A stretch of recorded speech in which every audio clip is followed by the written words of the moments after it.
வேலைகளை இவங்க பார்க்கலாம். இல்லை மீடியா துறையை நம்ம பிஸ்னஸாகவும் எடுத்து பண்ணலாம். அது இவங்களுக்கு நல்லா வரும். அடுத்தது அட்வர்டைஸ்மெண்ட். அட்வர்டைஸ்மெண்ட்னா எப்படின்னா, நியூஸ் பேப்பராகவும் சொல்லலாம், இல்லை டிஜிட்டல் மார்க்கெட்டிங் மூலியமா டிஜிட்டல் நியூஸும் இருக்கு இல்லையா, அது மாதிரியான விஷயங்களையும் ஏற்படுத்தி இவங்க அதில் சைன் பண்ண முடியும். டெலிவிஷன் மாதிரியான துறைகளில் இவங்க பெரிய அளவில் சாதிக்கிறாங்க.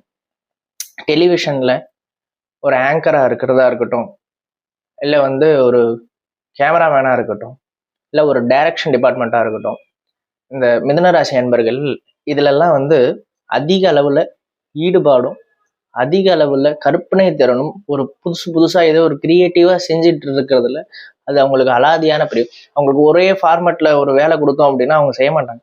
அவங்களுக்கு எப்போதுமே ஒரு அடுத்தது ஓகே ரைட், இப்போ ஒன்று கிரியேட்டிவாக பண்ணியாச்சு, அடுத்தது கிரியேட்டிவாக என்ன பண்ணணும் அப்படிங்கிறதுலேயே அவங்க அதிக அளவில் கான்சன்ட்ரேஷன் பண்ணுவாங்க மிதுனராசி அன்பர்கள்.